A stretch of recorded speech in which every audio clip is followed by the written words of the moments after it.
Bismillahirrahmanirrahim. Assalamualaikum warahmatullahi wabarakatuh.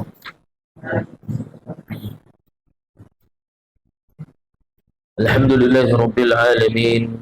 Wassallallahu ala nabiyyina Muhammadin wa ala alihi wa ashabihi ajma'in wa man tabi'ahum bi ihsanin ila yaumiddin. Wa sallama tasliman katsira amma ba'd. Alhamdulillah, segala puji hanya milik Allah Tabaraka wa Ta'ala, yang dengan segala limpahan nikmat, taufik dan hidayahnya pada malam hari ini insyaallah Ta'ala kita akan melanjutkan hadis-hadis Nabi Muhammad sallallahu alaihi wasallam yang dikumpulkan oleh Al-Imam An-Nawawi rahimahullahu Ta'ala di dalam kitabnya Riyadhus Shalihin. Dan kita sudah sampai pada hadis tentang seorang pembunuh yang telah membunuh 99 nyawa. Ya. Kemudian bertanya kepada seorang ahli ilmu yang tidak berilmu. Ya. Seorang ahli ilmu yang tidak berilmu. Akhirnya difatwakan bahwasannya taubatmu tidak mungkin diterima oleh Allah Subhanahu wa taala. Maka orang tersebut jadikan korban pembunuhan yang ke-100. Ya. Kemudian sampai bertemu dengan ahli ilmu berikutnya, kemudian mengatakan, "Waman yahulu bainahu wa baina taubah." Tidak ada yang menghalangi antara taubat seorang hamba dengan penciptanya. Ya. Itu adalah ibadah yang khusus. Ya. Banyak orang tidak percaya diri ketika berdoa. Memang betul kita dibolehkan bertawassul dengan doa orang salihin. Ya, sebagaimana para sahabat meminta doa dari Nabi Muhammad sallallahu alaihi wasallam, ya boleh meminta doa dari para ulama, meminta doa dari para ahlul ilmi, itu hal yang syar'i dan dibolehkan. Akan tetapi apabila berkaitan dengan jiwa yang merasa kotor, ya, jiwa yang merasa banyak dosa, kemudian tidak mau berdoa, selalu minta doa dari orang lain, nah, ini maka bermasalah. Ya. Para sahabat ketika minta doa dari Nabi Shallallahu Alaihi Wasallam itu bukan merasa karena dirinya tidak mampu berdoa, tidak, tapi karena merasa doa Nabi Shallallahu Alaihi Wasallam lebih dekat dengan ijabah. Ya. Bukan merasa karena kotor banyak dosa, tidak. Adapun dari kita kebanyakan kaum muslimin itu malas berdoa kepada Allah Subhanahu Wa Taala karena merasa memiliki banyak kesalahan. Tidak boleh. Seorang muslim apabila merasa banyak memiliki kesalahan, maka harus berani untuk langsung meminta ampun kepada Allah Subhanahu wa taala tanpa wasilah apapun. Meskipun dibolehkan meminta bantuan doa dari orang lain, dari kedua orang tua, ya, atau para ahli ilmu. Kemudian ahli ilmu yang kedua itu mengatakan bahwasannya tidak ada menghalangi taubat seorang hamba langsung dari Rabbnya, langsung dari penciptanya. Intaliq ila ardi kadza wa kadza fa inna biha unasan ya'buduna Allah ta'ala fa'budillaha ma'ahum wa la tarji' ila ardik fa innaha ardu su'. Kemudian ahli ilmu itu mengatakan bahwasannya pergilah kamu ke sebuah negeri, ya, di sana orang-orangnya sibuk beribadah kepada Allah Subhanahu wa taala, dan jangan kembali ke negeri kalian, ya. Jangan kembali ke kampung kalian, karena negerimu, kampungmu itu ardusu, ya, yang banyak di dalamnya orang-orang fasik. Yang berkumpulan di situ hanya perkumpulan orang-orang fasik. Fantalaqa hatta idza nasafa at-tariq ataahu al-maut fa ikhtasamat fihi malaikatur rahmah wa malaikatul adzab. Kemudian orang ini berjalan, menempuh perjalanan yang sangat jauh menuju daerah yang dituju, yang diarahkan oleh ahli ilmu tadi. Ya, bahwasanya di dalamnya banyak orang-orang saleh, banyak orang-orang bertakwa. Sampai ketika sudah setengah perjalanan, atahul maut, kemudian datanglah ajalnya. Fa ikhtasamat fihi malaikatur rahmah wa malaikatul adzab. Turun malaikatul rahmah dan malaikatul adzab. Ya. Padahal biasanya ketika seorang wafat itu yang turun salah satunya saja. Ya. Ketika seseorang wafat, apabila orang itu buruk, ya, suka merendahkan syariat Islam, ya, menghinakan Al-Quran dan Sunnah Nabi Sallallahu Alaihi Wasallam, ya, atau mencela para ulama, orang-orang yang buruk tersebut, maka yang turun adalah malaikatul azab, ya, atau suka mengadu domba, ya, pelaku hibah. Ya. Ini adalah orang-orang yang akan dijemput oleh malaikatul azab. Tapi ini adalah kejadian yang cukup unik, yang turun dua-duanya, malaikatul rahmah dan malaikatul azab. Dan mereka berebut untuk membawa roh dari jasad Bani Adam yang sudah wafat ini. فقالت ملائكة الرحمة جاء تائبا مقبلا بقلبه إلى الله تعالى وقالت ملائكة العذاب إنه لم يعمل خيرا قط. Malaikatul Rahmah mengatakan orang ini meskipun wafat baru setengah perjalanan, tapi hatinya hati yang sudah bertobat kepada Allah Subhanahu wa taala. Ya. Bukan hati yang sedang bermain-main, bukan hati yang lalai, ya. Innamal a'malu niat. Ya, maksudnya amalan itu yang dilihat adalah niatnya. Bagaimana dia dalam perjalanan ini niatnya mau apa? Ya. Menuju negeri yang baik, niatnya mau apa? Ya. Menuju tempat belajar yang baik di pondok pesantren, tempat menghafal Quran, niatnya mau apa? Ya, itu yang akan dilihat oleh Allah Subhanahu wa taala. Wa qalat malaikatul azab innahum lam ya'mal khairan qat. Malaikatul azab mengatakan orang ini belum berbuat apapun, baru jalan kok. Baru sekedar berjalan kaki menuju negeri yang baik tersebut yang banyak orang bertakwa di dalam. Belum melakukan apa-apa. Nah, belum beribadah apapun sama sekali. فأتاهم ملك في صورة آدمي فجعلوه بينهم أي حكما. Kemudian datang satu malaikat lagi. Masya Allah, tabarakallah. Ya, seorang hamba yang bertobat kepada Allah Subhanahu wa taala wafat, 3 malaikat turun. Ya, untuk menyelesaikan urusannya, menunjukkan seorang yang bertobat kepada Allah Subhanahu wa taala itu seseorang yang akan menyibukkan para malaikat. Ya, mulia, ya, orang-orang yang mulia yang bertobat kepada Allah Subhanahu wa taala. Faqala qisu ma bainal ardhaini fa ila ayyatihima kana adna fa huwa lah. Silahkan diukur, ya, kata malaikat yang ketiga yang baru datang, lebih dekat mana jasad yang mati ini dari negeri yang buruk, kampung halaman yang banyak orang-orang fasiknya, atau lebih dekat kepada kampung halaman yang banyak orang-orang bertakwanya. Faqasu fawajaduhu adna ila al-ardi allati arada faqabadathu malaikatur rahmah. Muttafaqun alaihi, hadis muttafaqun alaihi. Kemudian setelah diukur fawajaduhu adna ila al-ardi allati arada. Kemudian setelah diukur ternyata lebih dekat kepada negeri yang banyak di dalamnya orang-orang bertakwa. Ya. Faqabadathu malaikatur rahmah. Kemudian segera dibungkus ruhnya, ya, oleh malaikatur rahmah dengan kain kafan yang sangat wangi, ya. Kemudian dibawa menembus 7 lapis langit untuk bertemu dengan Allah Subhanahu wa taala sebelum dikembalikan ke dalam jasadnya yang berada di alam kubur. Ya. Setiap menembus 1 lapis langit, semua malaikat bertanya, siapa fulan ini? Ya, wafat dalam keadaan yang sangat mulia. Jadi manusia itu kalau berbuat baik, malaikat itu sampai kagum, ya. Malaikat itu heran dan sungguh ajib, ya. Kenapa? Karena manusia itu punya hawa nafsu, ya. Sedangkan malaikat tidak. Malaikat itu tidak bisa berbuat maksiat. Malaikat tidak bisa berbuat kesalahan. Malaikat tidak punya hawa nafsu. Manusia yang punya. Jadi manusia diciptakan dengan ujian bersama dirinya, ya. Sejak lahir manusia dilahirkan dengan hawa nafsu. Manusia tinggal bersama sifat syaitaniyah di dalam dirinya. Kok bisa wafat dalam keadaan sangat wangi? Kok bisa wafat dalam keadaan sangat menakjubkan? Para malaikat luar biasa kagum kepada hamba-hamba yang seperti itu. Jadi melawan hawa nafsu, menundukkan, menghilangkan kemaksiatan dalam diri, itu adalah amal ibadah yang sangat agung dan sangat besar. Jadi ibadah itu bukan cuma melakukan sesuatu. Terkadang meninggalkan sesuatu bisa bernilai lebih besar dibandingkan melakukan sesuatu.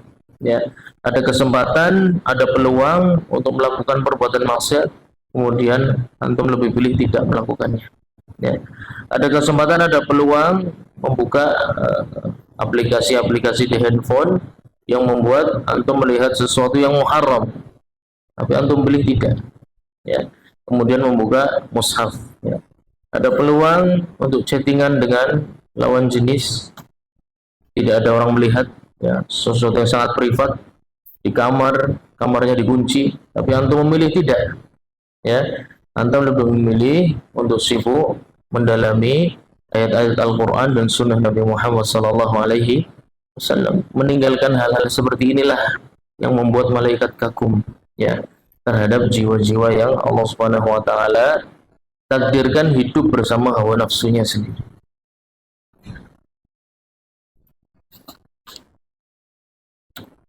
Wa fi riwayatin fi sahih fakana ila al-qaryati salihati aqrab bishibrin faju'ila min ahliha. Nah, selisih jarak antara kampung halamannya yang buruk dan sebuah tempat yang banyak orang bertakwanya, itu dia berada di tengah-tengah, hanya lebih cenderung ke kampung yang banyak orang bertakwa, itu selisihnya hanya satu jengkal, ya, selisihnya hanya satu jengkal. Jadi jangan meremehkan sebuah pengorbanan sedikit pun, ya.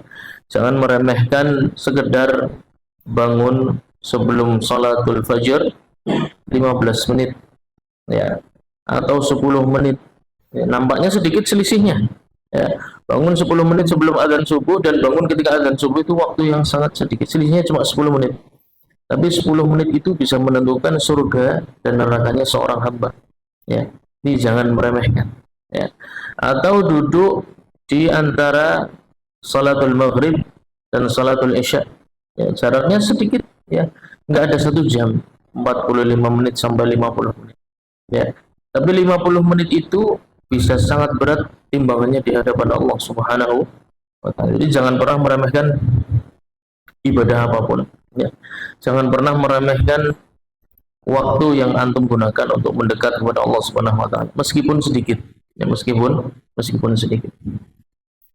Wa auhallahu ta'ala ila hadhihi an taba'idi wa ila hadhihi an taqarrabi. Nah, kemudian Allah Subhanahu wa Ta'ala berikan wahyu kepada malaikatul azab untuk pergi, ya, dan kepada malaikatul rahmah untuk datang, ya. Maka yang akan mendatangkan malaikatul rahmah itu adalah niat yang saleh, ya.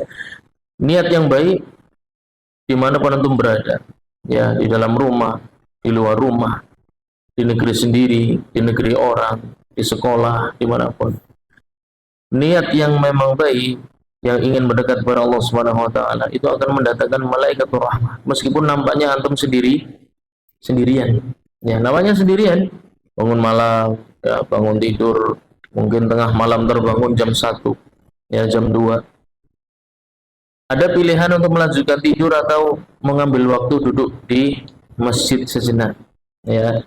Jam 2 malam terbangun, wudhu dulu lah, ya, wudhu, kemudian duduk yang di rumah, maka di mihrabnya atau yang di tempat yang tidak mengganggu orang yang sedang tidur dari keluarganya, ya.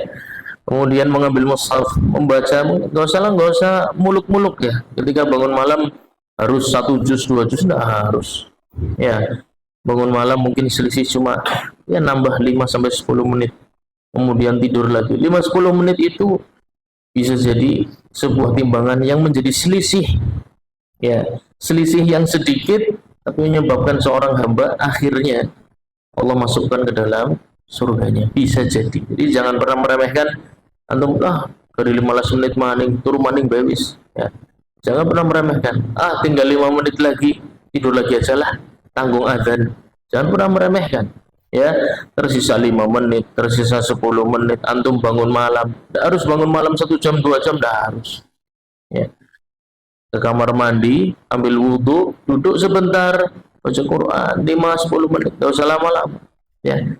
Yang penting untuk menunjukkan hati ini selalu terikat dengan Allah Subhanahu wa Ta'ala. Nah, baik, faidah hadis, ya. Kemudian di sini penulis menyampaikan faidah-faidah dari hadis tentang orang yang melakukan perjalanan menuju negeri yang baik dan wafat di tengah jalan. husnu uslubin Nabi sallallahu alaihi wasallam fi at-tawjih wal mau'izati bi darb al-amthilati al-waqi'ah wa kadzalika jawazu tahadduthi 'anil umam as-sabiqah mimman lam ya'ti al-islamu bima yukhalifuhu.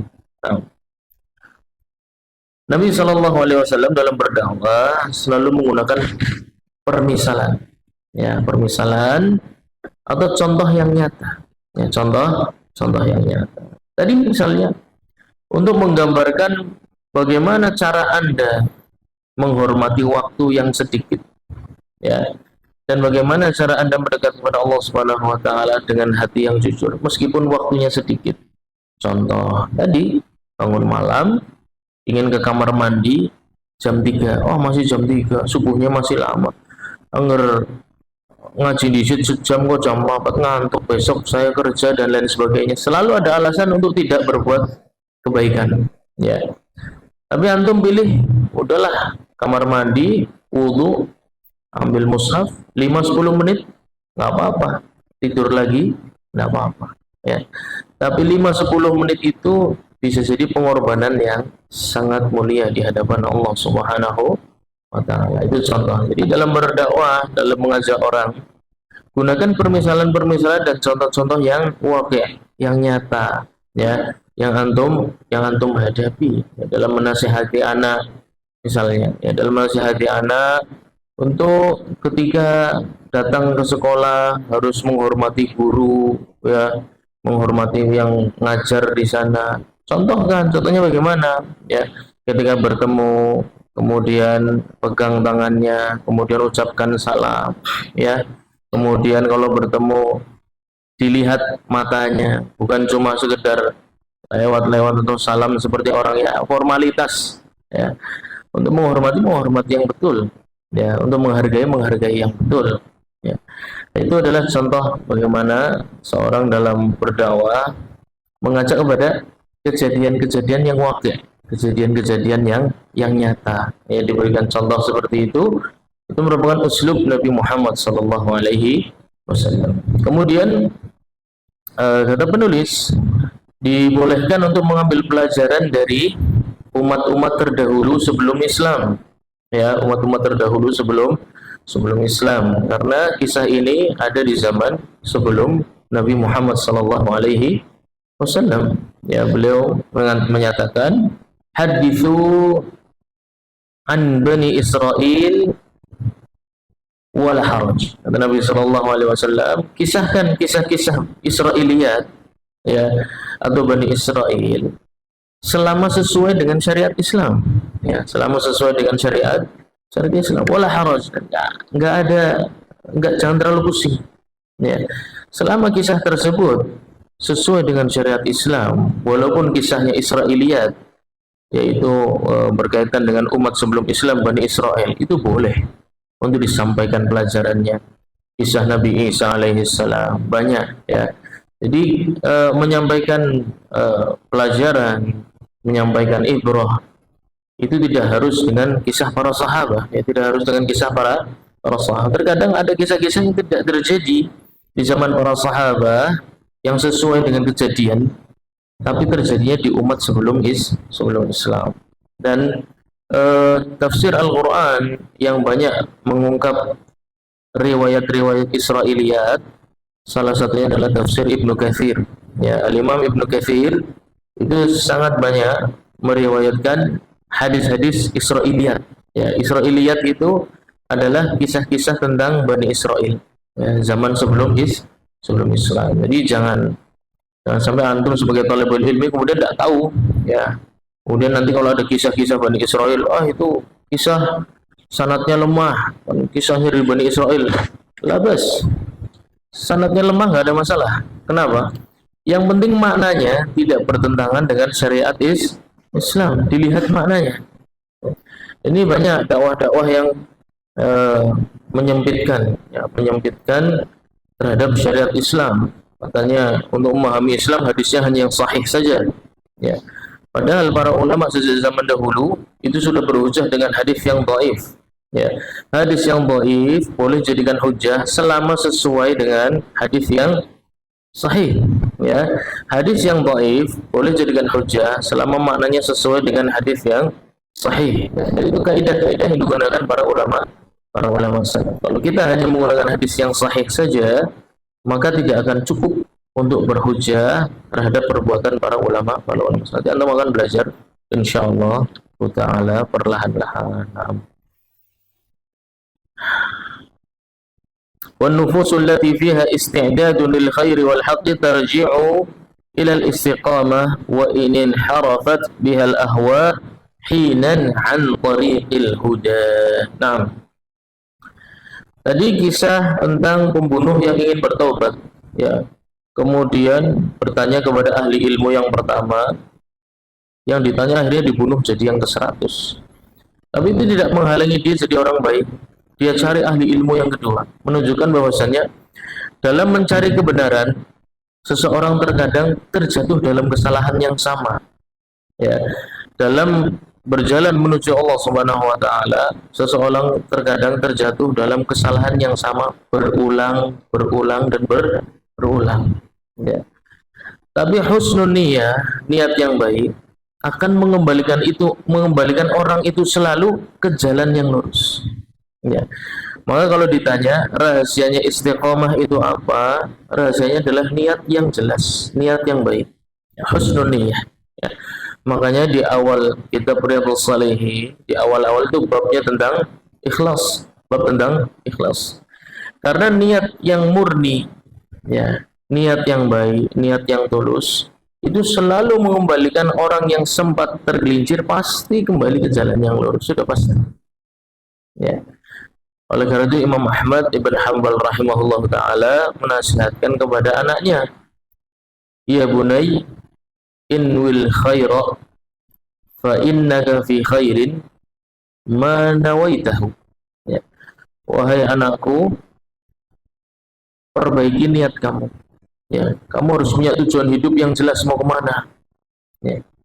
Kamu kalau berada di suatu tempat harus punya tujuan mau jadi apa. Dan tujuan itu harus baik, harus sesuatu yang diridhoi Allah Subhanahu wa taala. Ya. Ini nasihat yang perlu dicontoh, ya, oleh kita. Kadang kita sebagai orang tua terlalu memaksa, ya, anak-anak harus A, B, C, D, E, tapi melupakan kekuatan hatinya. Ya. Padahal itu yang akan menyebabkan anak selalu kembali ke jalan yang lurus. Ya. Banyak orang-orang futur dalam proses belajar, ya, mengalami malas, tidak semangat, capek, ya, karena tidak memiliki kejelasan. Ya, tugas orang tua itu adalah meluruskan isi hati anak-anaknya. Ketika seorang anak hatinya sudah lurus, nggak usah disuruh, dia akan jalan sendiri. Ya. Seorang Bani Adam ketika memiliki niat yang baik, itu nggak usah disuruh, dia akan mencari, menemukan, berusaha, bahkan rela mati di jalan tersebut. Ya. Maka tugas kita sebagai pembimbing, ya, mursyid, memberikan irsyad, memberikan arahan, itu menguatkan hati, ya, memberikan kembali tujuan, memberikan lagi tujuan, bukan selalu melulu tentang hadiah. Ya, anak-anak juga, hadiah tidak akan membuat antum jadi lebih baik. Ya. Kalau pulang, aku selesai ngapal sekian juz, hadiahnya apa? Itu tidak selalu membuat orang lebih baik. Semangatnya cuma itu aja, hadiahnya habis nggak semangat lagi. Ya. Orang tua pun sama, boleh memberikan hadiah kepada anak-anak, tapi harus lebih dari itu. Hadiah itu menjadi wasilah untuk meluruskan kembali niatnya. Ya. Kamu belajar di sini mau apa? Kenapa sih ngapalin Quran? Memang tujuannya mau buat apa? Ya. Kenapa kamu memperbaiki bacaan Al-Quran? Ya, aku males belajar ilmu tajwid misalnya, susah. Ya, ustadznya susah, dikit-dikit salah. Ya. Maka harus dikembalikan lagi. Memang kamu niatnya dulu mau belajar baca Quran mau buat apa? Ya. Atau menghafal hadis, menghafal Quran sama. Ya. Maka jiwa seorang Muslim itu yang penting adalah menemukan tujuan. Ya. Menemukan niat yang baik. Niat yang baik ini kalau sudah ketemu, dia akan lari sendiri. Ya. Dia akan jalan sendiri. bahkan rela mati di atas itu. Ya. Ya, itulah sebab-sebab ketidakistiqomahan adalah hatinya tidak punya tujuan, tidak mantap. Ketemu kawan begini ikut begini, ketemu kawan begitu ikut begitu, ketemu pergaulan begini ikut begini, ketemu pergaulan begitu ikut begitu. Dia tidak punya arah, terombang-ambing terus. Ini penyebab paling besar seseorang nggak bisa istiqomah di situ. Ya. Dia tidak menyaring teman, siapa yang layak dijadikan teman. Ya. Untuk sebagai kenalan kita berkenalan dengan siapa saja nggak ada masalah. Tapi untuk menjadi teman tidak. Seorang muslim tidak boleh menjadikan setiap orang sebagai teman. Ya. Untuk menjadi teman, untuk menjadi sahabat, itu hanya orang-orang terpilih. Ya. Yang kita pilih untuk selalu menjadi contoh. Jadi kalau antum melihat dia terus jadi semangat untuk mendekat kepada Allah Subhanahu wa taala, itu teman antum. Meskipun kalau ngobrol nggak nyambung, nggak ada masalah, kan nggak harus nyambung terus ngobrol. Ya. Lagi pula ngobrol dengan manusia apa akan menghabiskan waktu seluruh 24 jam, kan tidak. Ya. Orang muslim harus banyak-banyak bermunajat kepada Allah Subhanahu wa taala, ngobrol seperlunya. Ya. Kalau memang ada hajat yang ingin didiskusikan, ngobrol. Tapi itu bukan patokan. Kawan akrab adalah yang ngobrolnya nyambung, tidak harus. Kawan saya adalah yang membuat saya sadar. Cukup lihat saja saya jadi sadar. Tidak usah ngobrol. Cukup lihat bagaimana dia mendekat kepada Allah Subhanahu wa taala, saya jadi pengen, saya ngiri. Ya, itulah contoh. Itulah teman. Ya. Meskipun antum tidak suka cara bicaranya, tidak suka dengan nadanya, tidak suka dengan gesturnya, jalannya nggak dilihat nggak enak, suaranya didengerin nggak enak. Ya. Tapi setiap antum lihat dia, antum ngiri, antum sadar dalam hati tidak bisa mengingkari itu. Dia lebih baik dari saya. Nah, itu adalah teman. Ya, itu adalah teman. Meskipun tidak pernah ngobrol, nggak apa-apa. Tidak harus. Tapi antum saling respect, ya, saling menghormati, beri hadiah, sudah menjadi inspirasi bagi saya. Beri hadiah kepada orang-orang yang antum anggap sebagai teman, sudah menjadi contoh bagi saya. Dia nggak ngerasa, tapi kita yang merasa. Ketika melihat kesibukan yang sama, ternyata dia bisa melakukan lebih dari kita. Beri hadiah, menjadi contoh, menjadi inspirasi, menjadi teladan. Dia tidak merasa, tapi kita berterima kasih sudah bisa menyaksikan contoh orang-orang yang serius mendekat kepada Allah Subhanahu wa taala. Nah, fadlul ilmi ma'a qillatil ibadah ala kathratil ibadah ma'al jahl. لأن العابد الجاهل ربما أساء من حيث أراد أن يحسن صنعا فهلك وأهلك والعالم يهتدي بنور العلم فيوفق للحق فينتفع وينفع. Nah, antum perhatikan dua ahli ilmu yang ditanya, ya, dua-duanya ahli ilmu. Yang satu fatwanya adalah tidak bisa bertobat. Yang satu fatwanya silahkan bertobat, tidak ada yang menghalangi kamu dari Allah Subhanahu wa taala. Menunjukkan bahwasannya keduanya ahli ibadah, ahli ilmu dan ahli ibadah. Ya. Menunjukkan bahwasannya seseorang yang beribadah di atas ilmu, ya, meskipun ibadahnya sedikit. Orang tadi bahkan belum berbuat apa-apa loh, yang wafat itu. Ya. Orang yang wafat di tengah jalan menuju desa yang baik. Dia belum berbuat apapun, tapi dia sudah melihat ilmu bahwasannya harus meninggalkan yang buruk, berpindah kepada yang baik. Ya, teman, sahabat, apapun, negeri yang buruk saya tinggalkan, kemudian saya bergabung dengan orang-orang yang meskipun belum kenal. Ya, tapi dia tahu kebenaran di situ. Ya. Orang ini kan belum berbuat apapun, makanya malaikatul azab jadi turun. Ya. Pengen ngambil orang ini, rohnya pengennya dia yang bawa dengan kain kafan yang busuk. Ya. Tapi tidak boleh. Kenapa? Karena orang ini meskipun belum beramal, tapi sudah berilmu. Ya. Maka jangan meremehkan ilmu. Kalau antum diberikan kesempatan belajar ilmu syar'i, bisa jadi ilmu itu yang menyelamatkan antum ketika berhadapan dengan Allah Subhanahu wa taala. Ya. Ketika hari kiamat, ketika kedua kaki Bani Adam tidak mungkin bergeser kecuali ditanya tentang 4 perkara, ya, usianya, hartanya, ilmunya. Maka yang akan menolong ya ilmu yang antum pelajari, itu ilmu syar'i yang kita datangnya berat, ya, dihafal susah, kemudian nggak menarik, nggak gaul, nggak keren, ya, nggak seperti anak-anak muda pada umumnya. Jadi, kita heran santri atau orang-orang yang intisab kepada Islam, majelis ilmu, itu tidak bangga dengan pakaian kesantriannya, tidak bangga. Bangganya kalau bisa pakaian seperti orang gaul, seperti anak-anak yang fasik, bangga dia. Ya, seluruh pakaian dari ujung rambut sampai ujung kaki. Kalau bisa menyerupai orang-orang fasik, senang dan bangga. Jadi dia nggak bangga sama sekali dengan identitasnya seorang talibul ilmi yang hadir di tengah-tengah majelis ini. Tidak memiliki kebanggaan. Orang ini tidak melihat dengan ilmu. Ya. Maka meskipun ibadahnya banyak, bisa jadi semuanya jelek. Ya.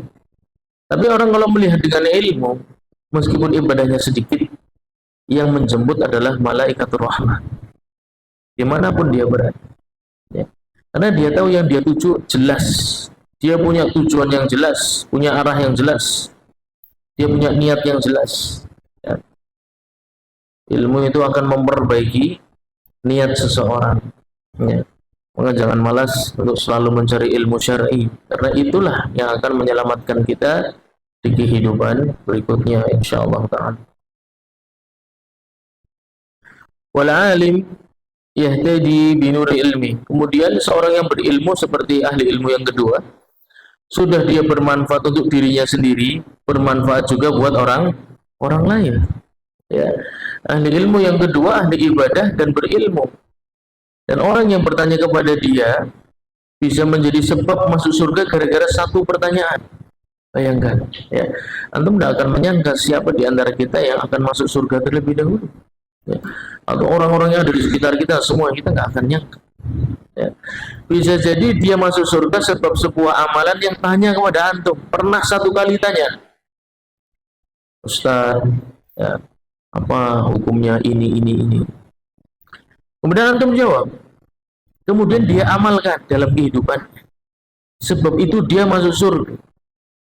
Dan ternyata dialah yang akan menolong kita yaumul qiyamah, memberikan syafaat. Ya Allah, dulu orang ini yang ngajari saya ilmu.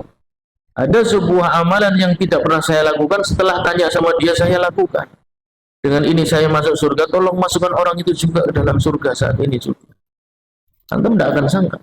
Ilmu sesuatu yang sederhana. Hanya sekedar pertanyaan, tanya jawab. Ya, hanya sekedar tanya jawab. Tapi bisa menolong dan memperbaiki seluruh kerusakan dan keburukan yang kita lakukan. Ya. Maka mencari ilmu sungguh-sungguh harus sampai paham, bukan hanya ngerti hafal, tapi paham betul. Ya. Ini masalahnya bagaimana, hukumnya begini kenapa, kalau ada kejadian seperti ini harus bagaimana. Nah, itulah kecerdasan kita harus digunakan untuk seperti itu. Ya. Babu taubah maftuhun. Kemudian Allah Subhanahu wa taala selalu menanti taubat hambanya. Ya, siapapun selalu dinanti oleh Allah Subhanahu wa taala. Dimanapun taubatnya selalu ditunggu, pintunya selalu terbuka. Wa taibu maqbulun mahma 'azuma minhu dzamb wa kathratil khataaya. Dan sebanyak apapun dosa yang Anda lakukan, semua itu selalu bisa diterima taubatnya oleh Allah Subhanahu wa taala. Tidak ada kata terlambat. Tidak ada kata istilah saya terlalu jelek, terlalu buruk. Ya, saya terlalu banyak berbuat kesalahan. Di hadapan Allah Azza wa Jalla semua itu kecil. Ya. Di dalam hadis, seandainya ada seorang Bani Adam datang kepadaku, ya, membawa dosa bi kharabil ard sebesar bulatan bumi ini, ya, la ataitu bi qirabiha maghfiratan, dan aku akan datangkan kepadanya sebesar dosa yang pernah dia lakukan berbentuk ampunan. Ya. Jadi tidak ada istilah dosa terlalu besar, ya, tidak ada istilah kesalahan terlalu besar. Semua orang selama hatinya betul-betul ingin mendekat kepada Allah Azza wa Jalla, dia akan mendapatkan ampunan semisal dengan dosa yang pernah dia lakukan. على الداعي إلى الخير ومن ينتصب لمعالجة النفوس أن يكون ذا حكمة بالغة بحيث يفطن لما يصلح النفوس ويسلك بها سبيل الأهل سبيل الأمل وفتح باب الرجاء. Seorang ahli ilmu yang ingin memberikan nasihat, antum semua calon ahli ilmu, ya, orang-orang yang terbiasa duduk di majelis ilmu, ya seorang ahli ilmu, ya meskipun hanya dalam beberapa masalah, hanya dalam beberapa cabang dalam ilmu syar'i, tapi tetap seorang ahli ilmu, ya. Maka orang-orang seperti ini harus punya hikmah balighah, ya, hikmah yang cukup dalam mempelajari masalah, dalam memberikan fatwa, dalam memberikan jawaban, tidak boleh ngawur, ya. Bihaitsu yafqanu lima yasluhun nufus, dia harus tahu obat apa yang cocok bagi orang yang bertanya, ya. Harus dilatih dalam menyelesaikan masalah. Maka seorang talibul ilmi itu harus belajar untuk mempelajari masalah dan mempelajari jawabannya, ya. Masalahnya apa, ya, di masyarakat kita masalahnya misalnya banyak anak-anak muda yang pacaran misalnya, ya. Maka seorang talibul ilmi harus ikut memikirkan, ya. Nabi SAW ketika awal menerima wahyu, beliau dalam kondisi memikirkan bangsanya, dalam kondisi memikirkan Quraisy, ya, penduduk asli Mekah dan banyak kefasikan yang ada di sana, ya. Beliau memiliki hati yang sangat peduli dengan orang lain. Masalah apa saja dipikirkan oleh beliau SAW. Dan beliau berpikir caranya gimana, ya. Adapun talibul ilmi tidak urusan dengan itu semua, ya. Maka ilmunya kemungkinan tidak sampai ke dalam hatinya, ya. Al-Quran yang dia hafal cuma sampai di kerongkongan saja, ya. Seperti orang-orang Khawarij, ya, yang merukuna minad din kama tamruqur rabiyah, ya. Seperti lepasnya buzur panah, mereka keluar dari agama Islam, ya.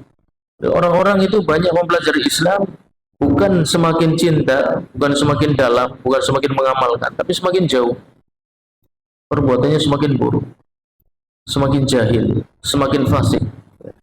Nah, karena tidak pernah sampai ke dalam hati, tidak pernah sampai ke dalam hati. Kenapa tidak pernah sampai ke dalam hati? Karena hatinya tidak pernah belajar untuk memahami masalah di sekitarnya, kemudian berpikir solusinya gimana, ya. Ada masalah di rumah, ya, kesulitan untuk belajar, ya. Saya malas ngapal Quran, tutup aja lah, main dulu. Itu namanya hatinya tidak pernah dilatih, ya. Seorang talibul ilmu ketika menemukan rasa malas, itu cari solusinya. Kenapa kok saya malas? Harusnya tidak begini, ya. Harusnya saya tidak malas karena saya niatnya mendekat kepada Allah, kok rasanya malas ya. Mungkin ada yang tidak pas, ya. Mungkin ada dosa yang selama ini masih saya kerjakan, ya. Itu membuat saya ibadah malas. Ngantuk habis subuh, ya, zikir pagi tidur, halaqah subuh tidur.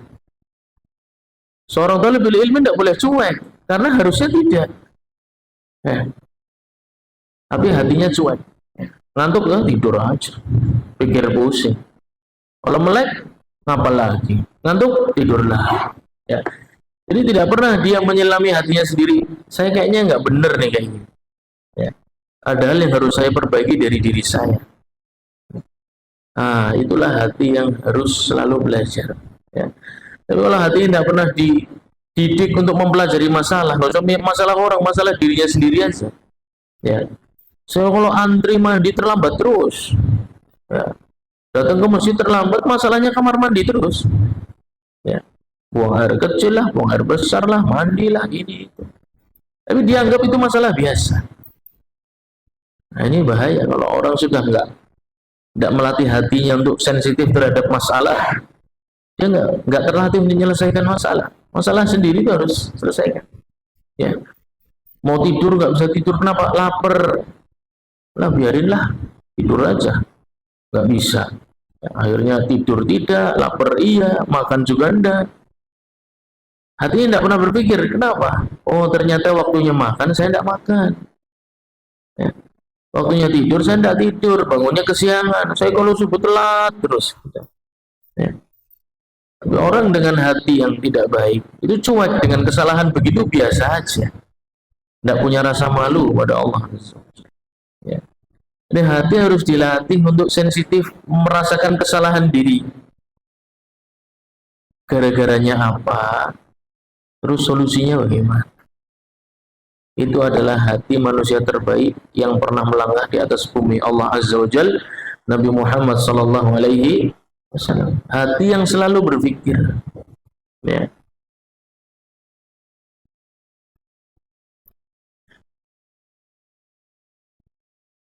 Qabulu taubatil qatil amdan wa alaihi ijma'ul ulama. Nah, ijma' ulama mengatakan bahwasanya seorang pembunuh itu masih sangat mungkin diterima taubatnya oleh Allah Subhanahu wa taala meskipun tidak sempat di penjara, ya, tidak sempat di penjara. Sebuah pelanggaran syariat, ya, atau pelanggaran hukum selama belum sampai ranah mahkamah, ya, belum sampai bertemu dengan hakim, maka taubat sudah cukup. Ya, taubat sudah cukup. Pelaku zina tidak perlu minta dirajam. Ya, misalnya sudah menikah kemudian berzina. Pencuri ingin bertobat, selama kasusnya tidak naik ke pengadilan, maka cukup bertobat kepada Allah Subhanahu wa taala, tidak perlu minta tangannya dipotong. Ya. Atau mata yang cenderung melihat kepada yang haram, suka ngintip misalnya. Ya. Maka tidak perlu untuk bertobat minta matanya dicukil, tidak perlu. Cukup bertobat kepada Allah Subhanahu wa taala. Tapi kalau kasusnya sudah sampai ke mahkamah, sudah sampai ke pengadilan, nah, maka hukum hakim harus ditegakkan. Ya. ولم يمنع ذلك من قبول توبته وهذا وإن كان في شرع من كان قبلنا لكنه جاء في شرعنا ما يؤيده وقوله تعالى في سورة الفرقان إلا من تاب وآمن وعمل عملا صالحا فأولئك يبدل الله سيئاتهم حسنات بعد قوله تعالى ولا تقتلوا النفس التي حرم الله إلا بالحق. Nah, dosa membunuh ini dosa yang sangat besar, ya. Akan tapi Allah Subhanahu wa taala mengatakan illa man taba wa amana wa amila amalan salihah fa ulaika yubaddilullahu sayyi'atihim hasanat. Ya. Dosa sebesar apapun selama bertobat kepada Allah Subhanahu wa taala, bukan hanya Allah ampuni, tapi Allah akan berikan hasanat. Dia akan diberikan banyak kebaikan. Jadi bertobat itu bukan hanya dosanya diampuni, tapi hidupnya akan jadi lebih baik. Hidupnya akan jadi lebih baik, akan banyak bantuan, akan banyak solusi, akan banyak didekatkan dengan orang-orang yang baik, ya. Dan sebaliknya, orang-orang yang tenggelam dalam maksiat, yang tidak mau bertobat kepada Allah Azza wa Jalla, tidak mau berhenti dari kesalahannya, maka dia akan senantiasa dikelilingi sayyiat, ya, orang-orang yang buruk, takdir-takdir yang buruk, kejadian-kejadian yang buruk, semuanya serba sulit. Wa mujanabatu ahli al-ma'asi wa muqata'atihim ma damu ala halihim wa musahabatu ahli taqwa wal ilmi was salah. Kemudian pelajaran berikutnya, wajibnya untuk menjauhi ahli ma'asi, ya, tidak mengidolai ahli maksiat, ya, tidak mengagumi ahli maksiat. Contoh ahli maksiat adalah seorang wanita yang mengumbar auratnya, itu ahli maksiat, sedang berbuat maksiat maksudnya. Maka kalau antum menikmatinya, ya, menikmati melihatnya, itu sama saja ridho, ya, sama saja ridho. Dan itu tanda bahwasanya hatinya masih belum bisa jauh dari perbuatan maksiat. Jadi kalau ada, ya, wanita yang berjalan auratnya terbuka, itu sedang berbuat maksiat, ya. Jangan dilihat, jangan kagum, dan jangan menikmati. Ar-radhi bil ma'asi kafa'ilihi, kata para ulama usul fikih. Kalau ada maksiat dan Anda menikmatinya, meskipun cuma melihat, Anda seperti melakukannya. Persis, ya, meskipun tidak melakukannya, tapi dihukumi sama seperti melakukannya. Ya. Baik, waktunya sudah habis. Insyaallah kita lanjut di pertemuan yang akan datang. Semoga yang sedikit ini bermanfaat untuk kita semua. Subhanakallahumma wa bihamdika asyhadu an la ilaha illa anta astaghfiruka wa atubu ilaik. Wassalamualaikum warahmatullahi wabarakatuh.